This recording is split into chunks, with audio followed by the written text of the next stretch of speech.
তাকে দেখলেই সেলফি তোলার আবদার করেন অনেকে। তিতি বিরক্ত হয়ে তার সঙ্গে সেলফি তোলার মূল্য ধার্য করলেন এক বিদেশিনী। তার সঙ্গে ছবি তুলতে হলে 100 টাকা করে দিতে হবে বলেও তিনি সাফ জানিয়েছেন।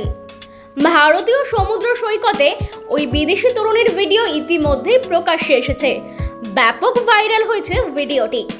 ভারতের কোন সমুদ্র সৈকতের ঘটনা তাও ওই ভিডিও দেখে স্পষ্ট হয়নি, যদিও সেই ভিডিওর সত্যতা যাচাই করেনি আরভেনাম নিউজ।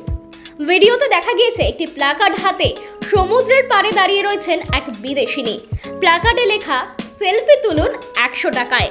তাকে ওরকম একটি প্ল্যাকার্ড হাতে নিয়ে দাঁড়িয়ে থাকতে দেখে অনেকেই তার কাছে আসছেন, টাকা দিয়ে সেলফি তুলছেন। ভিডিওয় ওই তরুণী জানিয়েছেন, তাকে দেখলেই ছেকে ধরেন অনেক পর্যটক, বারবার সেলফি তোলার অনুরোধ করেন। আবদার মেটাতে মেটাতে তিনি ক্লান্ত বলেও জানিয়েছেন, আর সে কারণেই নিজস্ব প্রতিমূল্য ধার্য করার ওই ফন্দি বার করেছেন তিনি। ভিডিও তৈরি করেছেন, সেই ভিডিওই প্রকাশ্যে এসেছে। অ্যাঞ্জেলিনা লি 77 নামের ইনস্টাগ্রাম অ্যাকাউন্ট থেকে পোস্ট করা ভিডিওটি ইতিমধ্যেই অনেকে দেখেছেন। বহুবার দেখা গিয়েছে ভিডিওটি, লাইক কমেন্টের বন্যা বয়ে গিয়েছে। অনেকে আবার মজার মন্তব্য করছেন। তবে বিদেশিনী দেখেই নিজস্ব তোলার জন্য ওইভাবে হামলে পড়া মানুষদের নিন্দাও করেছেন নেটাগরিকদের একাংশ।